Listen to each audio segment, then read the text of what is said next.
thank you all for being here and for your active participation in the proceedings so far. I'm Steve Wiseman. I'm, as Dr. Lowe said, from the Medical College, and my primary clinical appointment is at the Children's Hospital of Wisconsin, and I'm currently the medical director of all of our pain management services in our organization. And today, this afternoon's conversation really is much more open-ended than the morning was.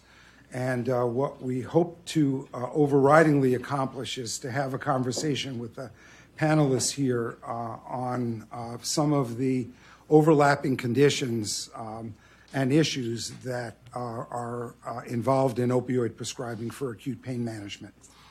And I'd like to thank both Dr. Delgado and Dr. Smith, Cardi Smith, who participated in our pre-planning for this session today. So I'd like to start by going back to something that was brought up earlier today, and it sort of comes as no surprise probably to some of you who know me in the room. There were some comments earlier about some of the special populations that we deal with and address. Specifically, there already have been floated some ideas that use of opioids in children and adolescents should be limited.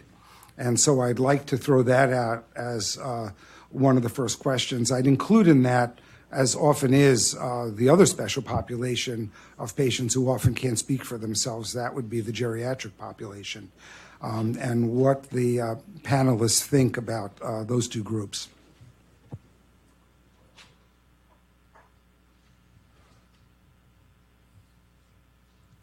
Well, as the other pediatrician on the panel, I guess I'll start. I heard Dr. Brown's comment, and I'm guessing he's not online anymore. Oh, is he there? Oh, good. Well, I'm here. There you are. Hello, Dr. Brown. I take exception with that statement that you made. My perspective is that children and adolescents don't deserve any less pain management or any fewer pain management tools than do adults. But I know where you're coming from with that statement, because you're concerned with the liability for abuse and experimentation, which exists in the adolescent population, perhaps to a greater extent than in the adult population, because adolescents are, of course, especially male adolescents, are known for engaging in risky behaviors, and they have poor judgment, and they're, as I was discussing with Dr. Moore during the lunch hour, their prefrontal cortex is not really fully developed, and they do a lot of really stupid things, as we all know.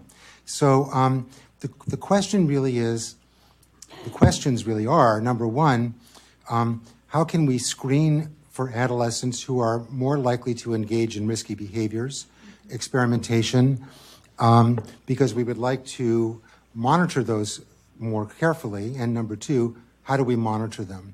But I would argue that a broken ankle in a 15 or 17-year-old hurts no less than a broken ankle in a 35-year-old and deserves every bit as much quality pain management as the 35-year-old with a broken ankle.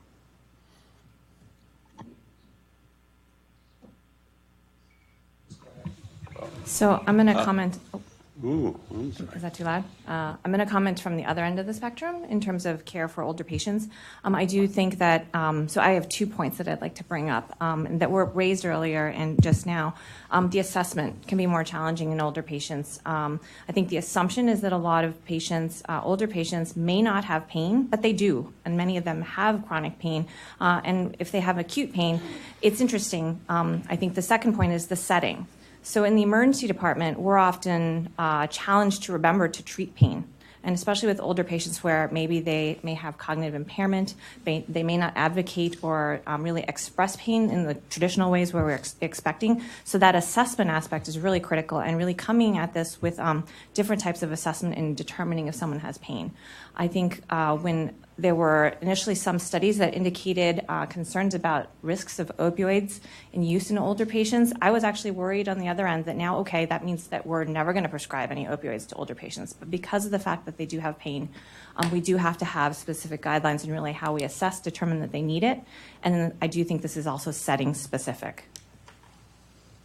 Thank you. I saw another light. Can I go? Can we go back to adolescence? Is that where you want to go? I just want to go on the record saying, of course, I'm all for appropriate treatment of pain in children and adolescents. Thank you for that clarification. I think we're all in agreement with that. The question is, prescribing is a risk-benefit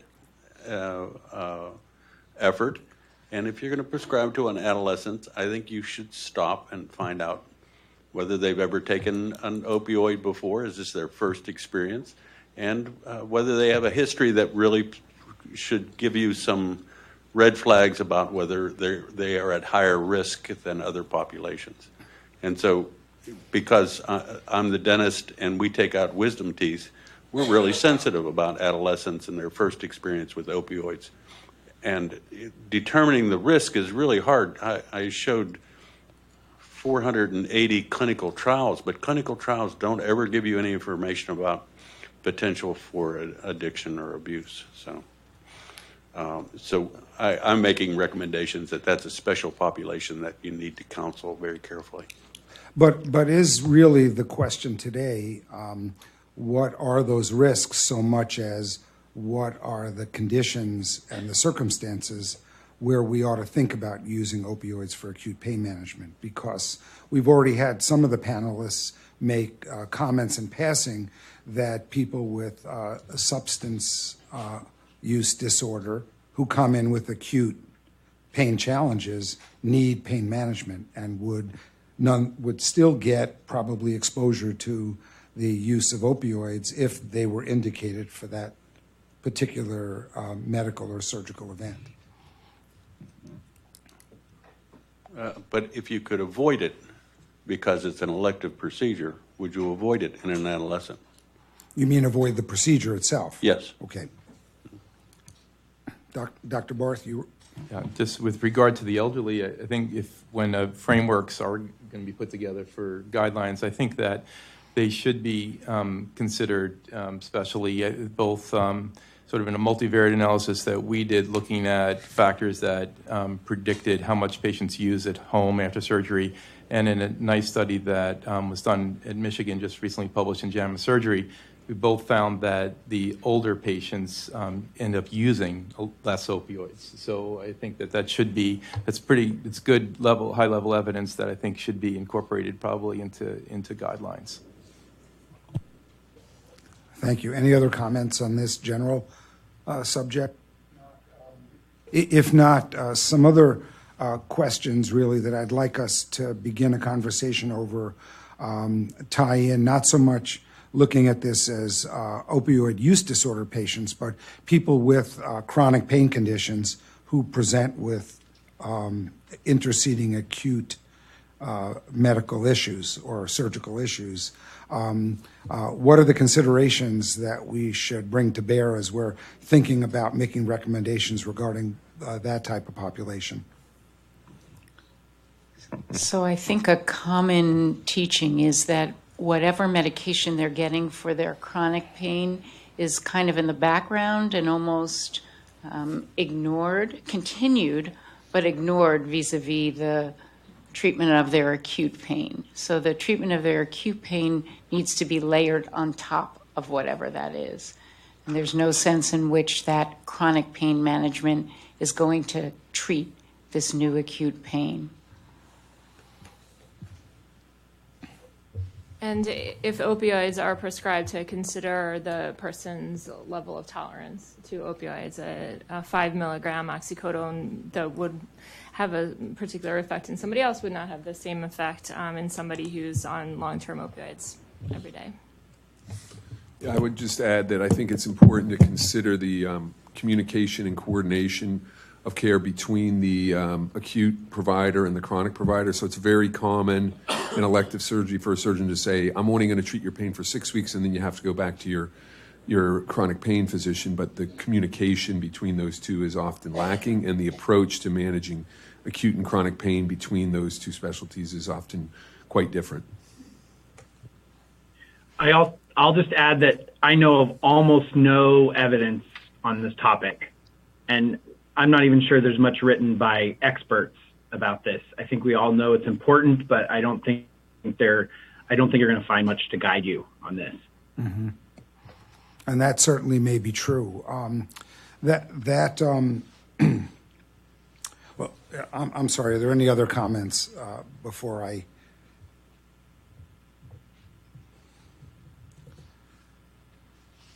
So, are there differences in how we would? Do we think there are differences in the way we would manage acute pain in people with chronic pain conditions who are not on opioids?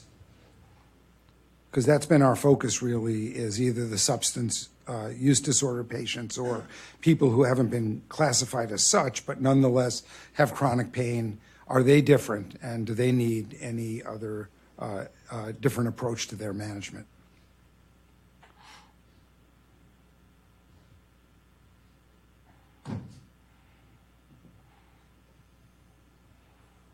I don't think necessarily they would, but in thinking about this question, there are two types of situations, right? One is where somebody has chronic back pain and now they have a knee or, a different acute pain problem versus somebody who's having a acute intensification of their chronic pain. So maybe those need to be considered differently. Are there sort of overlap conditions?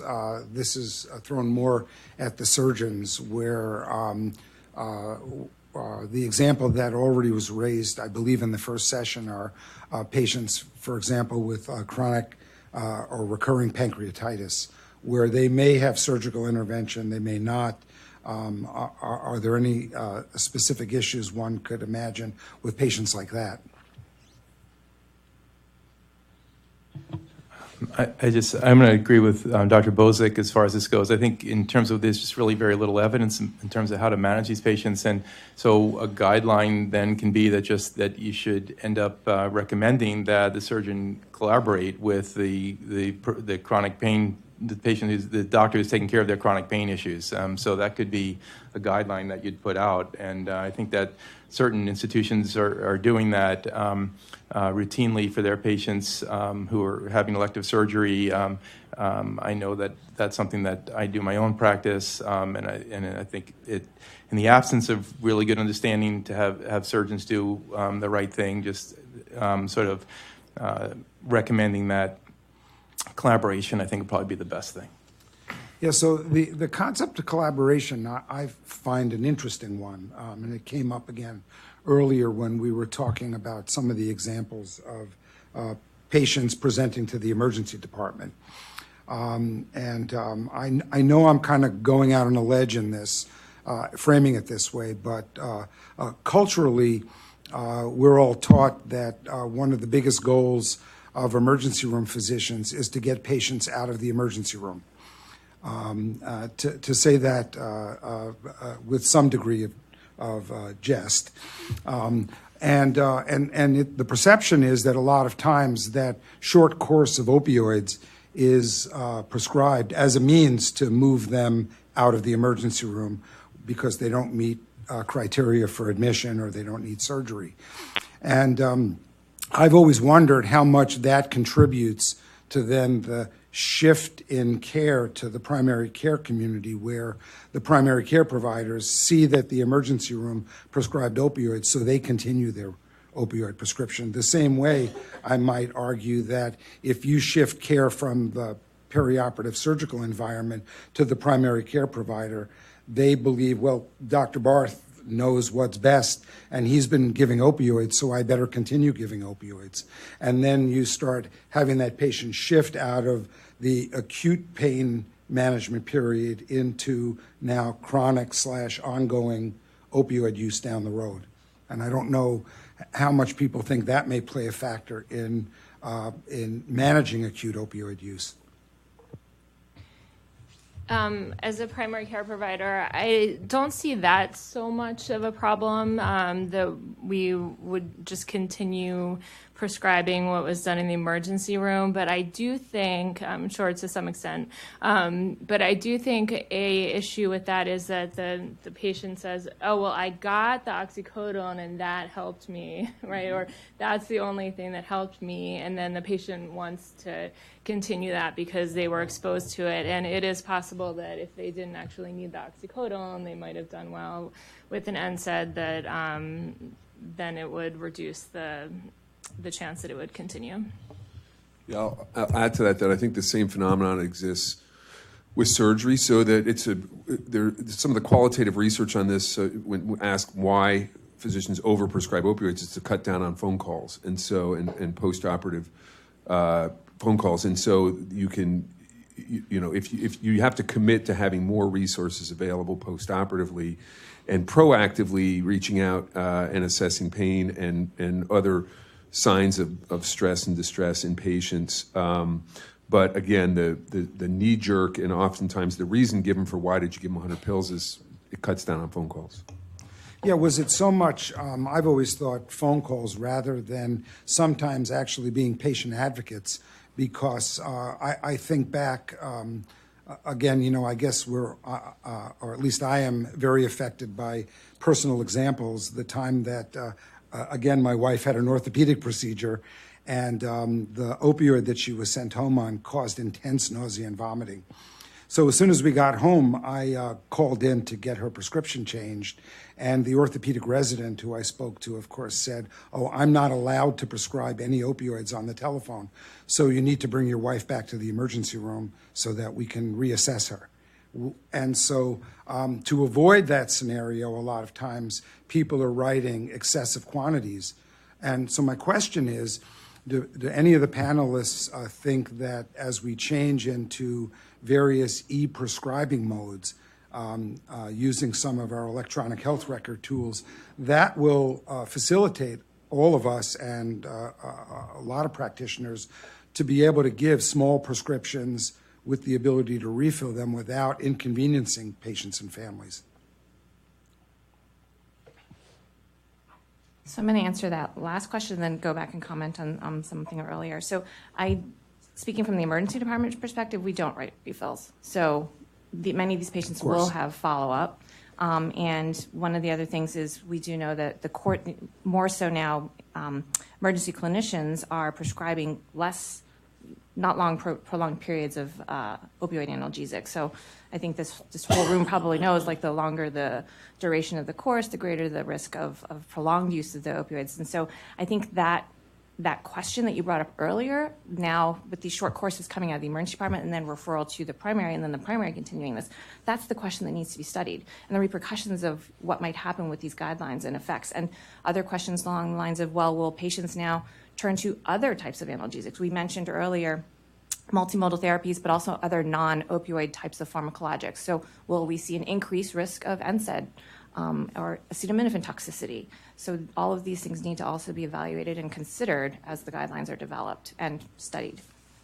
Yeah, one of the questions that actually came in during the morning was sort of on that topic. It was our committee going to be addressing the use of cannabis or cannabis-derived products in acute pain management? And to date, I don't think that is on our agenda, but I guess the question is, should it be?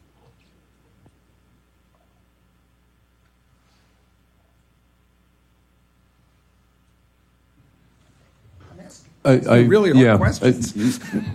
Definitely, you got me thinking a lot.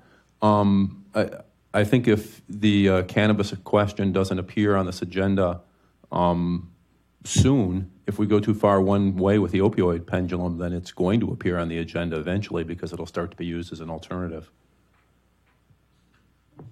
It's one of the things that we see in professional sports.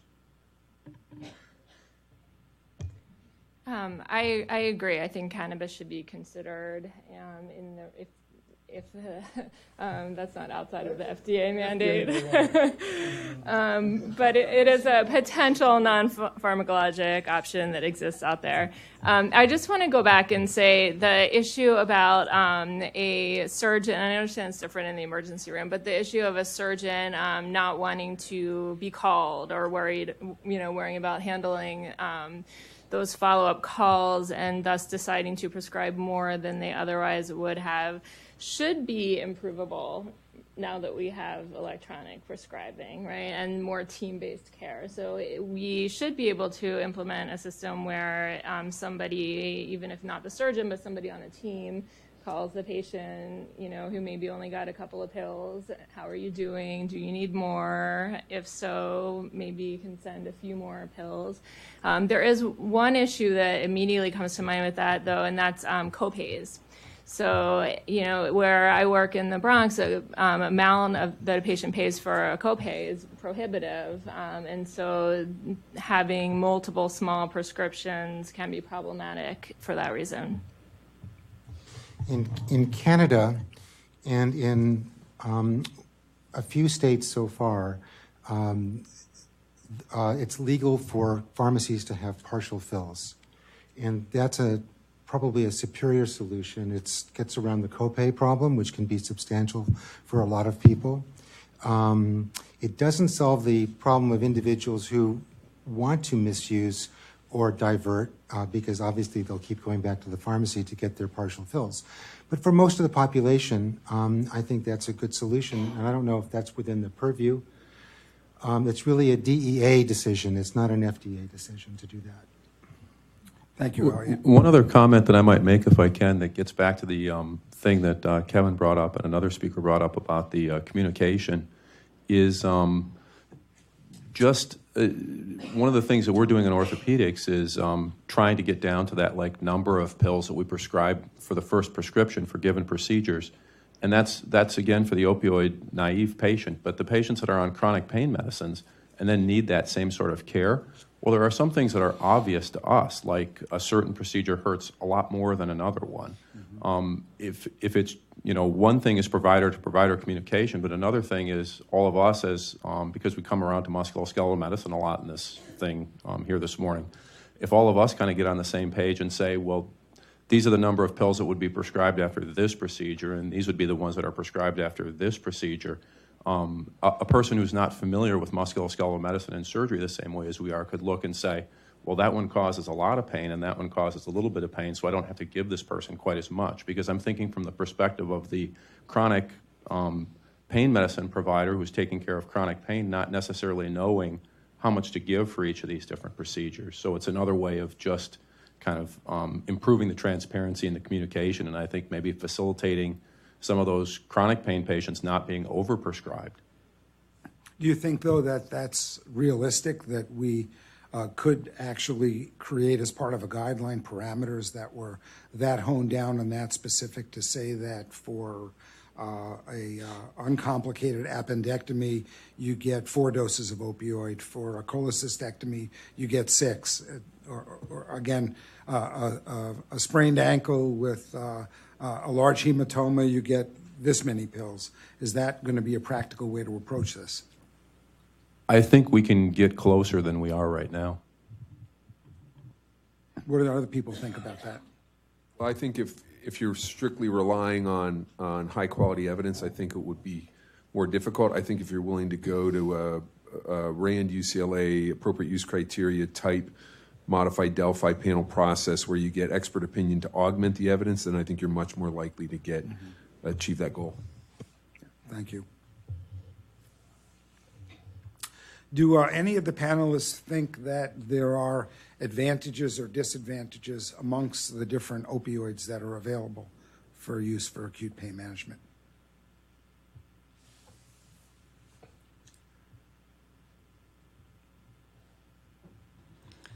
I think it certainly makes sense to start with the least potent ones and reserve things like hydromorphone or dilaudid for really significant cases. Do you think that that we'll be able to develop again, evidence-based guidance on the use of different opioids. For example, there was something, if any of you listened early this morning to National Public Radio, one of my colleagues who heads the Anesthesia, Analgesia, and Addiction subcommittee for the FDA was interviewed about the recent release of sublingual sufentanil. And are there differences amongst the opioids that should guide our guidelines? So again, you mentioned hydromorphone, but the more commonly used oral opioids certainly are oxycodone. In the world I live in, we've moved completely away from codeine, but codeine is still one of the most highly prescribed opioids out there. Some folks are using oral morphine for acute pain management, hydrocodone, and then there are various delivery systems for fentanyl to kind of encapsulate most of them. Are there differences that we need to consider when we're developing guidelines? So I would add, concur with what you said with regards to codeine. I don't see it quite as often, but age-specific wise, it's actually been shown to also significantly more than some of the other opioids increase risk of falls in older adults. And then while I haven't seen this, but I still see it every now and then in the literature, so people are using it, but Demerol. Again, I think that should be listed specifically not to be used.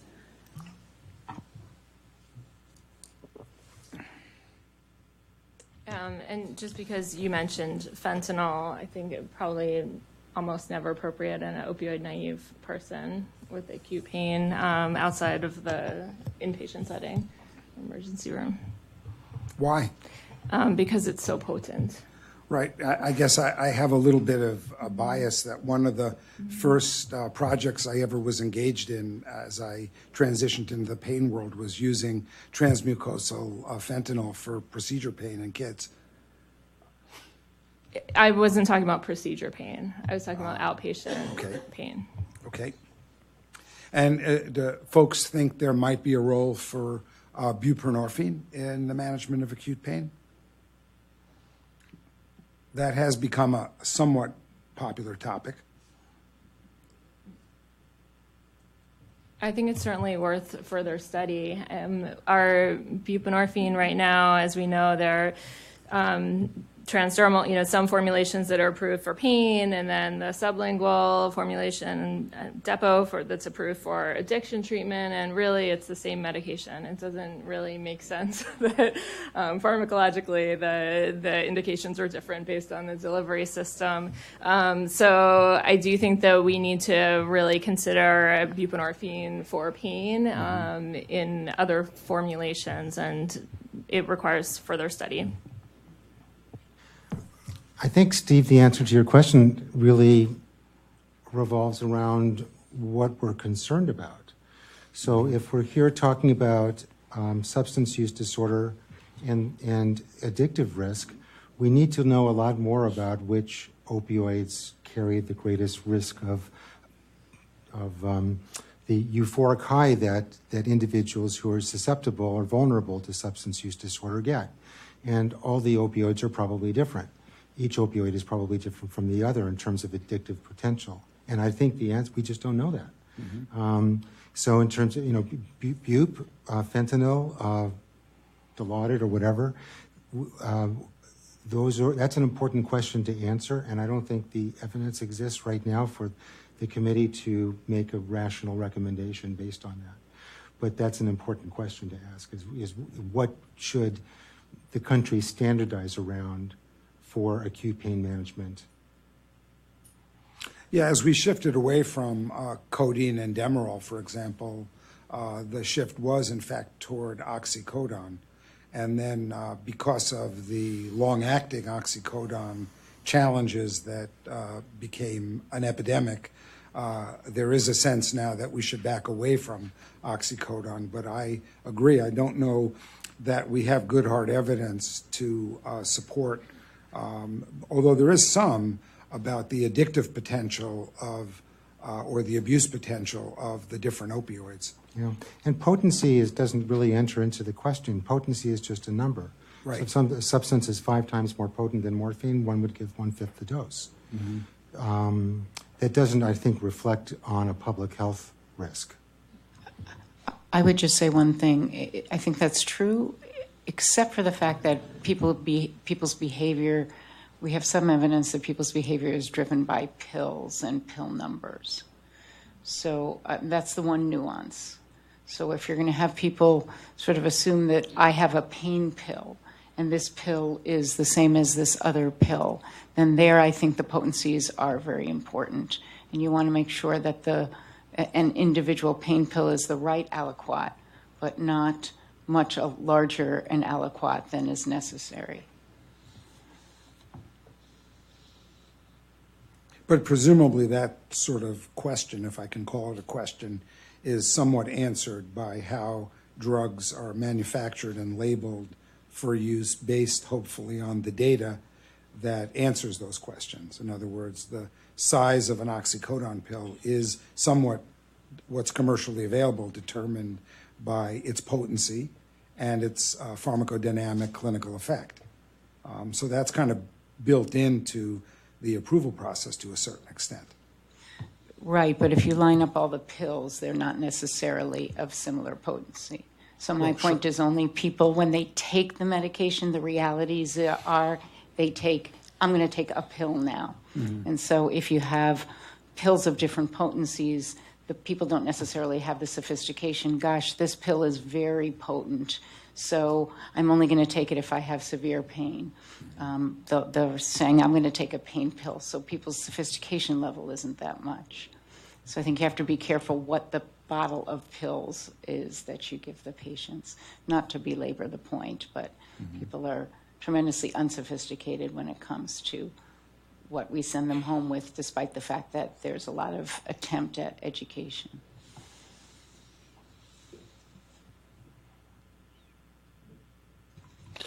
I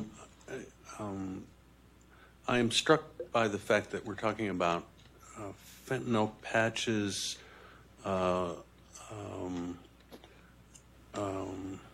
slow-release opioids, extended-release opioids, and long-acting opioids for acute pain.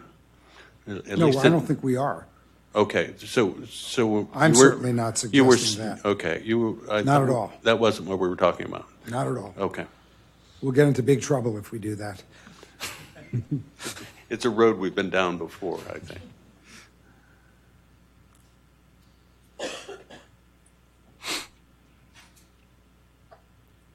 Are there differences in, should there be differences in opioid prescribing based on the setting? So emergency department, office-based, long-term care facilities that we haven't really spoken about. Are there any nuances that we need to think about when we think about those medical populations?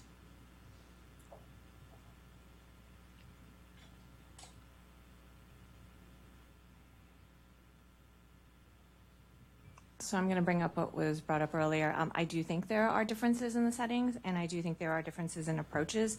And I think a lot of this goes to the framework of the logic that goes behind what would happen in an outpatient setting or in a nursing home setting or in an ED setting or a postoperative setting. So I actually think that's probably more critical than perhaps like a one-size-fit-all per condition approach. Well, good. How about we open up for some questions from the committee so they have time. There wasn't a lot of time this morning. So let's start with Dr. Bickett. Good afternoon. I'm Mark Bickett from Johns Hopkins. I appreciate the time that you all have taken out of your schedules to come present to us, and enjoyed hearing from each of you individually about your perspective on the different conditions that are there. Since we have you all assembled together, I wanted to take the opportunity to ask you a question based on both your experience clinically as well as what you've heard today. The FDA's tasked us to come up with a list of, kind of 5 to 10 conditions, which is kind of a tall order. But that being said, I'm wondering to hear from you, both now that you've given your presentation and heard comments from others, how would you go about making that list of those 5 or 10 conditions that perhaps involve conditions that are beyond your area of expertise? I'm really wondering how you would think about prioritizing that list and how you would approach that given your background. And that really is open for the entire panel. I can go first. I feel like I would go for the low-hanging fruit and look at the number of prescriptions given. And I think the musculoskeletal indications are very high. And I was really impressed by the surgical literature that everybody presented and how much is actually known about what opioids are used for what conditions. And I feel like there's a lot of low-hanging fruit in those 2 areas. Just practically speaking, if the goal is to develop guidelines, if the goal is to try to address the problem of opioid misuse and diversion, that probably wouldn't be the strategy I would take, given that that's what the FDA has charged you with. Having been involved in guideline development for several decades, I would say that you would look at where the strongest evidence exists. And if the most frustrating thing to do is to try to develop a guideline on something that has weak or limited evidence and then come out with a bunch of weak statements. So I would be looking at where the strongest evidence exists. It may be in musculoskeletal, it may be in pediatrics, it may be in some other areas. But practically speaking, if you want to develop a good guideline, you want to go where the evidence is. Since I didn't see the order in which the cards went up, we should have enough time to go around the room. So let's go to Rosemary. We're charged with developing a framework and, again, reiterating not very specific recommendations. But given patients who are opioid tolerant and have chronic pain and have acute pain, in where we know the evidence is not strong. So how do you suggest that we encompass a framework that would get at guiding practitioners or guiding evidence-based practice developers, guideline developers, to address some of these practices, like, really important ones, like leaving patients on their buprenorphine and their naloxone when they have acute pain, not taking them off when they're hospitalized, raising opioid doses, and then getting them back on. But just practices that we know are really important now to get out there that aren't and really cause patient harm, put patients at risk for safety issues, and delay throughput and transitions of care.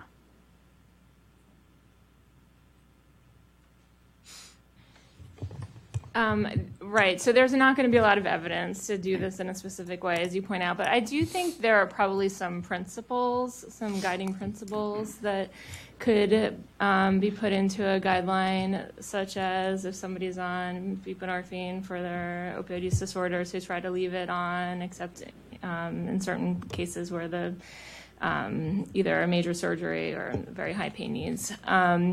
In addition, if one needs a boost in their opioids for an acute pain condition in somebody who's on chronic opioid therapy for pain, then having a plan in place to make sure that's a temporary boost, right, with, very quick, or, depending on the condition, but tapered plan so it doesn't become the new normal dose and now you're at a higher dose. Those are the 2 that come to mind initially, but I do think that there are some principles that could probably help guide care, even in the absence of specific recommendations, like the number of pills. Toward that end, I think we've all had the experience in areas where there isn't a lot of evidence that if we actually take the time to do the systematic review or gather the evidence, you absolutely do learn things from it. So it may be that we know that the golden answer isn't sitting out there, but I suspect when there's a rigorous review of the evidence, we will know more than we know sitting here right now.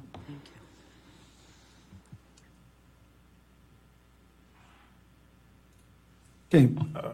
I mean, I guess I just say that you stick, again, with what has the most evidence behind it, and if there are small patient populations that really isn't that much evidence, that just wouldn't address it, would be one way to look at it. I'm just thinking of trying to sort of some cancer center, like NCCN guidelines for taking care of patients with cancer that I do. I think sometimes it's better if it's just left out if there wasn't good evidence.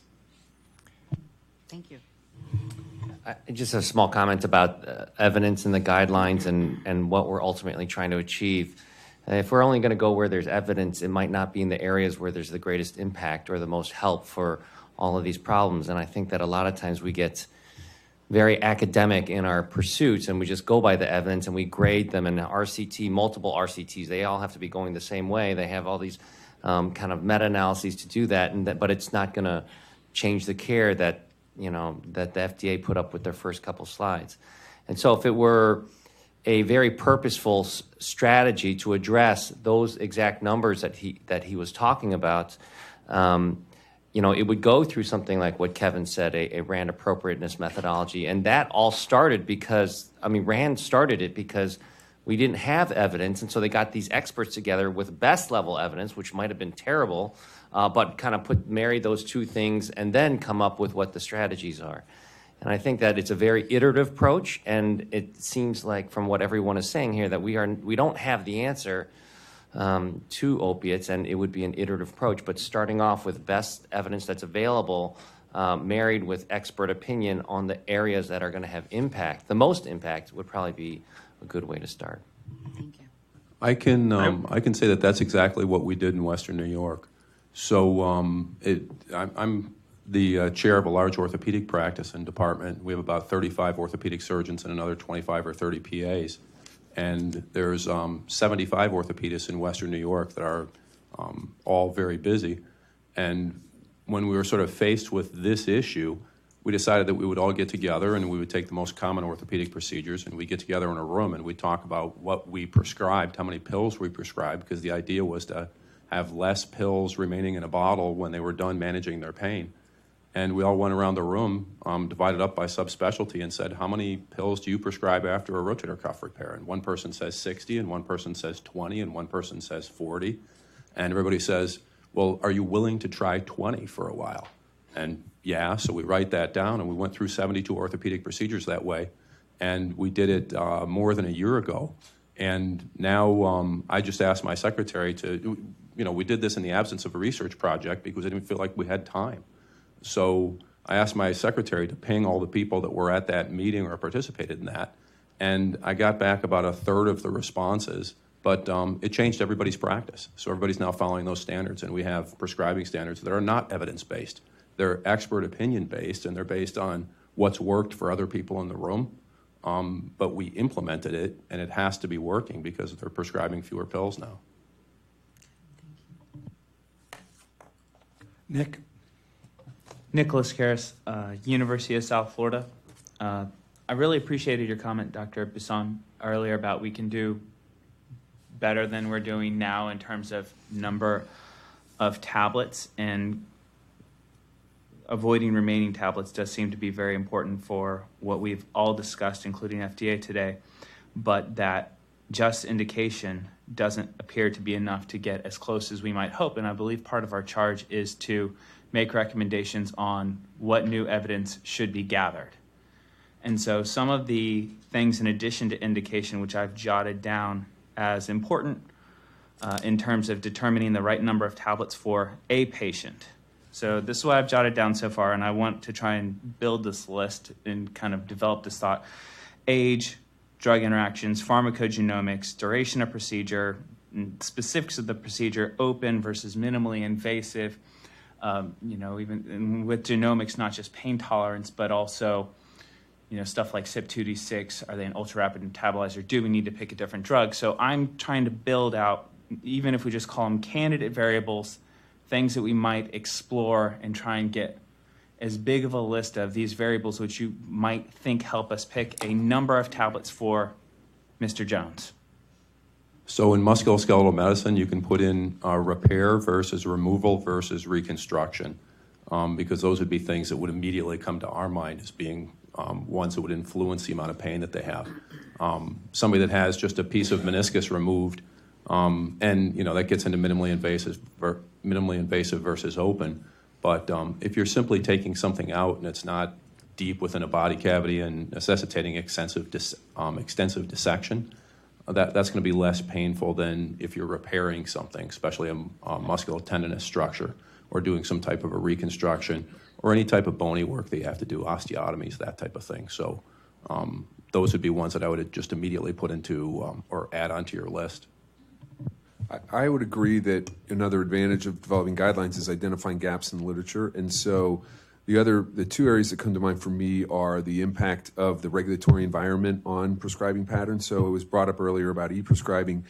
States obviously vary in terms of what methods are available to prescribe, and then who is able to prescribe, what level of licensure is required to prescribe, from pharmacists to physicians and everything in between. And I think that I've seen some limited evidence in orthopedics on how prescribing patterns differ by regulatory environment, but I haven't done a systematic review myself. I'd be interested in how much is out there. The other area that's become of interest in our field is the impact of opioid prescribing on patient experience, and there's some literature correlating, say, online reviews with opioid prescription patterns, and I think there's some myths and misconceptions about how those two correlate, if at all. But I think that would be another area that's ripe for investigation. Could you expand on your last comment, what you meant by that? Well, I was joking at lunch to Bernie that I have a friend that says I've got the perfect plan to improve my online my online ratings. It's Percocet and handicap placards. But there's certainly there's been literature looking at if the patients that are overprescribed medications do they write more positive reviews, and the same's been done for people that order more tests and MRIs and other things. Does that correlate with positive online reviews? But in this context, it specifically does overprescribing opioids lead to more positive online reviews? And I've seen some small cohort studies looking at that. I might say that that's why we need standards, because then everybody's prescribing the same number. Or it's more standardized, and I think that would even start to mitigate against that. We just have a study that's under review right now that looks at provider satisfaction scores and shows that they actually did not decrease, although we cut the prescribing in half. So I think, surgeons don't have to worry about their provider satisfaction scores going down as an excuse for not appropriately prescribing opioids. Yeah, and in the antibiotic literature, it's more satisfaction is more associated with communication than it is with the actual prescription of the antibiotic. So you've opened a wide panel of potential indications, but things to take into consideration also again. Thank you for putting down age with older adults, but age actually is just a number. So a lot of, for our older patients, it's a lot has to do with the comorbidities. So concurrent comorbidities, I think, and also mental health and psychosocial supports for many of our patients. And so those considerations may weigh into the choice of opioids and the number of pills. I would add pregnancy to that list. And cognitive impairment specifically.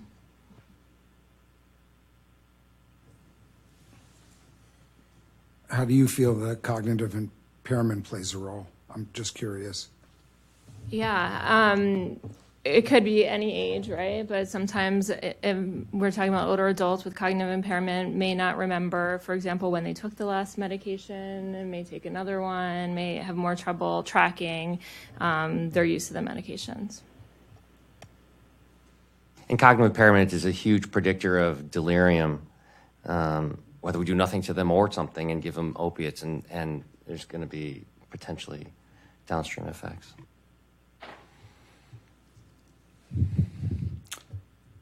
Let's move on. I think I can't see who's up. Oh, Dr. Meyer. I just want to return to this issue of harm reduction, and it came up as we were talking about the ankle fracture and the adolescent. and how much we understand and how much a framework should include an individual assessment of risk and benefit like we might do with anybody else. So one might say that while an ankle fracture may hurt equally in an adolescent versus a 35-year-old, one might also think that the potential harm of exposure to opioids may be higher in that population. And whether or not the panel feels, one, that a similar sort of variable-based assessment of harm, potential harms to opioid exposure at a given time, and whether or not that would be procedure or, say, age-related, and do we actually even have enough data to even pose it out there? Should that even be considered in the framework? And what harm are you referring to specifically? The more medical harms around developing misuse rather than harm being just an over-prescription approach. What specific, are you concerned about a specific harm, constipation, for example? Or what are we referring to exactly? I would say progression to chronic pain, progression to misuse, or in some populations, maybe fall risk, as we talked about with older people, things that would be direct harm that may be associated with opioid prescribing in an acute setting that may be different based on variables other than just the procedure. Are you suggesting that opioid prescribing is associated with progression to chronic pain? Or is that the risk of not prescribing? Actually, I don't know that literature very well, but I have understood from the panelists that people do feel that untreated acute pain may actually set up for chronic pain. Right. And of course, that would be then a potential benefit of prescribing, right? Okay, I just wanted to make sure I understood. In some individuals. Right. But again, all of these things then are counterbalanced. And I just want to get a sense of, if we're developing a framework, how much counterbalancing do we need, or perhaps do we not need any counterbalancing, that we agree that when people feel that they have pain, they should be treated in as best we can, even if it means opioids, even knowing that some populations may have a risk in terms of So opioids. limiting my response to your question to adolescents and young adults, I would say that the addiction literature and addiction specialists say that 70% of the liability or vulnerability in the development of opioid use disorder is genetically determined. And probably, besides exposure, the balance of the liability to progression to addiction or opioid use disorder is probably based on mental health or the lack thereof. And so it seems to me that when assessing an individual for risk of opioid prescribing, regardless of age, one is going to look at risk-benefit ratio.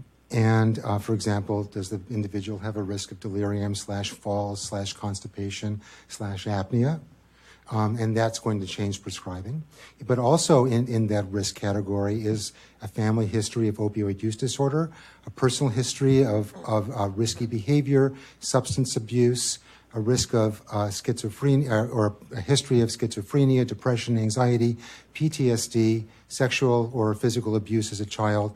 All of those things reflect on a liability or vulnerability to progress on to opioid use disorder. Now, having said that, if somebody has a risk of those, a risk of progression or a risk of some other problem, be it fall or delirium or what have you, the correct response may not necessarily be the withholding of opioids. The correct response may be hospitalization and administration of opioids in a controlled, monitored setting. It may be close monitoring of the opioid prescription in the home environment, which would include urine drug surveillance, obviously monitoring the PDMP, et cetera, and prescribing in small quantities with repeated refills. And if the risk were severe, and this is not something which is available widely throughout the United States, I would say the prescribing should be done in consultation with either a pain management specialist or even better, an addiction specialist.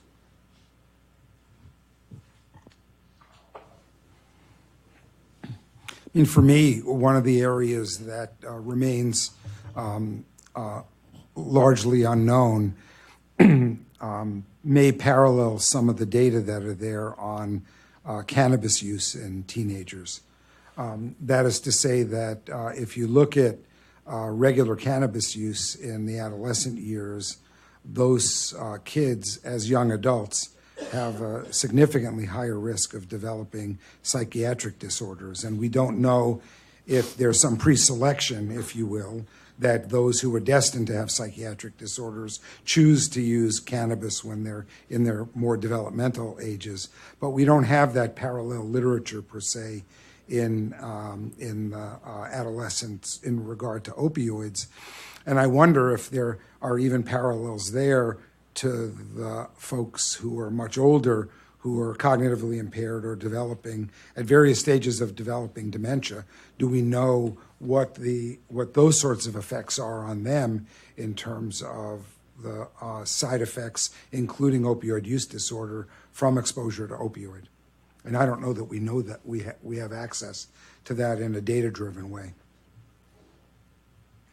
So, Dr. Crane, I think it's very interesting what you said. So do you think that it's possible that we say somebody has a hip done or a hernia done, and we know from studies that we can give 8, but they're redhead, or they're from Samoa, or they have this family history of what, and then we can ratchet it up or down by 15 or 20% or 30% or 80%? And do you think that, and then it would be very patient-centered because that's what we should be doing and not just give 8 to everybody. Is that what you think would work? Well, not in 2019. I mean, in some day in the future, maybe when you walk into the hospital, you have your finger pricked and a drop of blood and a DNA array is performed, and we identify your vulnerabilities, and we identify your susceptibilities and your sensitivities, and that will determine what drugs you get and what dosages. But we don't have that now. So, I mean, I would say at this point in time, be you a Samoan or a redhead, you get the same dose, and we see what your response is going to be to that dose. If the Samoan may not need it, if it's written PRN, they may never take a single dose. Then we have the question of what do you do with the leftovers, as the gentleman in the audience asked earlier, and that's another question for the DEA to figure out. But I don't know that it's within our abilities to fine-cut phenotypes right now like that. With regard to the excess pills, this is maybe going out on the limb a little bit, but I don't think it would be beyond, for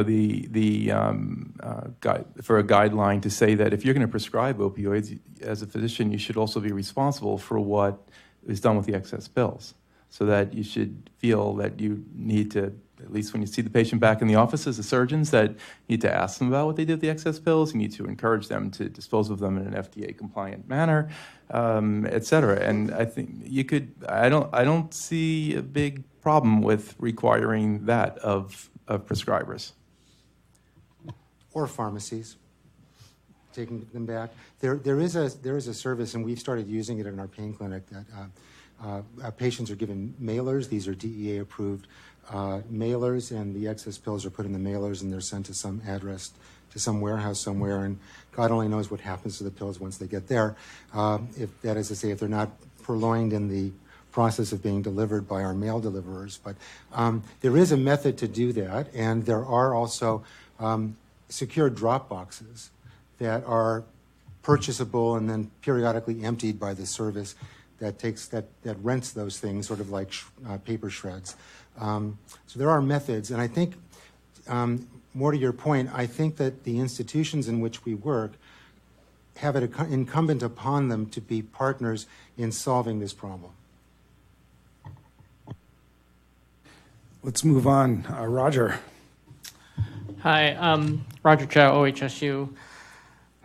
Just wanted to get back to this setting stuff, and I've been looking at the work that's been done in terms of acute prescribing guidelines. If you look at the surgery-based and dental-based guidelines, they are quite indication-specific or procedure-specific. But if you look at the guidelines that have been done to date, coming from the ER and primary care settings, they are not indication specific. And as you know, FDA is very interested in indication specific recommendations to the extent that they can be done. But if you look at most of the ED-based guidelines, they are really principles of management and trying to use lower doses if possible, and those kinds of things, checking the PDMP and all this other stuff. Not if somebody has low back pain, give 5 pills of oxycodone. And so they're quite different in flavor. And I'm wondering if you guys are able to comment on that. It feels to me like it indicates that people operating in those different settings are looking for something different, that something different is useful to them. And it may also have to do with the procedures, that maybe it's easier to link surgical procedures to opioid needs rather than somebody with pancreatitis and figuring out how much opioid they need. But just wonder if you guys can comment on that, because it strikes me that this is going to be a challenge, especially in the ED and primary care settings. So I'm happy to comment on that. So when I think about this with regards to the approach in the settings, I think what does make I'm going to bring in the emergency department, what does make our setting a bit different from the others is we have the option to admit patients. When you're seeing someone in the outpatient setting, you usually send them to our ED. And so our challenges with regards to that management is a little bit different. But now if we do manage to discharge a patient, then I do think I agree with what you're saying with regards to perhaps some greater structure with regards to guidelines around prescribing. And we do know for a fact what we've seen over the last 5 years or so, that from the ED setting, the number of prescriptions for opiates, the number of pills that are administered and the duration has come down. And so I think as we come around to maybe reducing some of the heterogeneity that exists in variation in practice coming out of the ED, bringing that to greater standardization with specific guidelines if someone's to be discharged, maybe with these indications and guidance. But I do think that approach is different from if you're seeing somebody in the office or if you're seeing someone in a nursing home. So all those things. I think the challenge is, like Dr. Starles pointed out, that patients come to primary care and the emergency department often undifferentiated, and they leave our offices also often undifferentiated. Right. And so a lot of times we're treating the symptom of pain, right, without really understanding what indication we're treating it for. So I do think I agree that to the extent possible where there are specific conditions like perhaps shingles, that we manage in primary care, that we manage in the emergency room, that could be helpful to have specific guidelines for those conditions, more specific than they have been in primary care before or in the ED before. And that we also probably need something broader for the non-differentiated painful conditions. Well, to me, that raises a big question, really, which is that I would hope that one of the charges of our committee is to, in fact, answer your question, to come up with what are the specific conditions where opioids should be used, and that in those circumstances where one doesn't have a specific diagnosis, maybe the right answer is opioids should not be used. And that is a tough one. I know that. Right. So patient comes in with severe knee pain and they can't walk. And our knee exam is not good enough to know, do they have meniscal tear or do they have, something else, a patellar fracture, or whatever it is. So in that case, if they can't walk, right, if there's such a significant functional impact, you can foresee a situation where they might need something strong like an opioid for their pain while they're getting worked up. Just to build on that and address your question, I think that the social setting matters, so that, I practice in a safety net population. If that patient doesn't have access to primary care or follow-up care, you're going to have to treat that patient differently than if you have a coordinated plan where we're going to do this and then you're going to follow up in 3 days, 5 days, 7 days. So I think those are different populations that have to be looked at differently. We have time for one more quick question. I actually think we need to move on to make sure we have public comment. We're supposed to start the questions at 2:35. I do want to stay on schedule. But I want to thank the panelists and thank Dr. Weissman for leading us through a very interesting and helpful and stimulating discussion. Thank the panelists again for all you've done to help us.